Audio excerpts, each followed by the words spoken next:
Good morning, students. Now, welcome back to your maths class. I hope you would have finished your unit test well.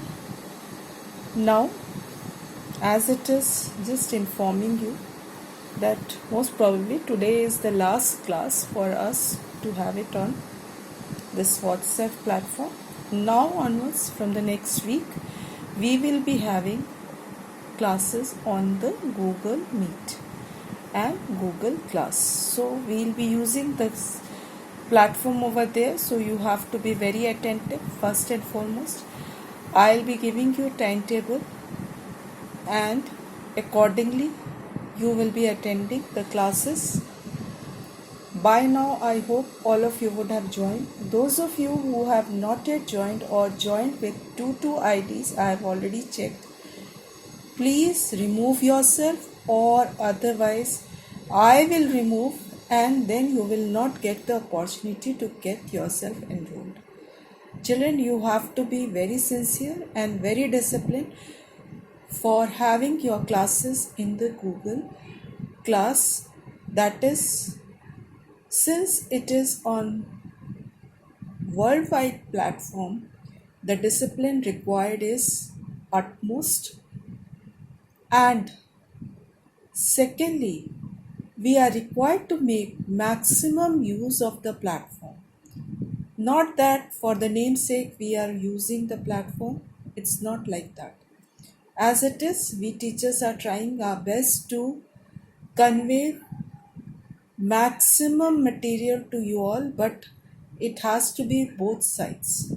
You have to make use of it and convey it properly. And of course, subject like maths, you are required to do it systematically, properly. Then only you can make use of this platform. Now, so most probably exercise 10C, maybe few questions will be left, that we will solve it there, because today is the last class. I'll try to do as far as possible. Secondly, you are required to complete all your classwork, because there I want to see your work, and I have all the means to see all your written work, all your classwork, and all your practice. So children, be attentive, be disciplined, be regular and punctual to the class. Now exercise 10A, question number 8 I am doing for you. The question I had already done up to question number 7 in the previous lecture.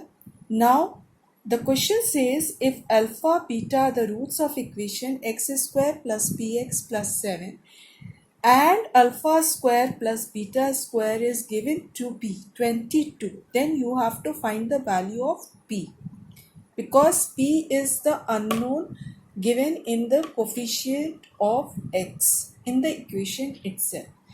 Now you all know, first and foremost, just recollect sum of the roots or symmetric roots.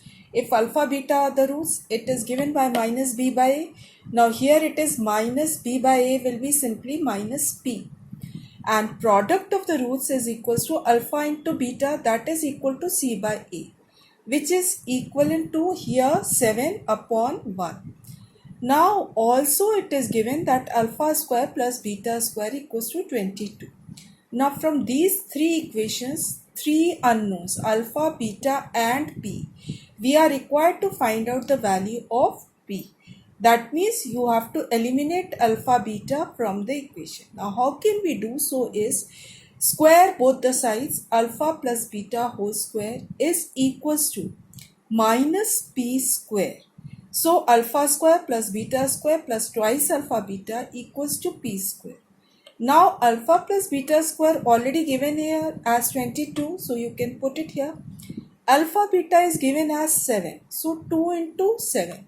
Now all alpha beta are removed, you are getting p square equals to 22 plus 14, that is 36, and hence p is equals to under root 36, which is equivalent to plus minus 6. So this is simple algebra if you have the clear concept, the fundamentals are clear, then you can make use of those steps in the question itself. Hence, children, try to do this type of sums now yourself.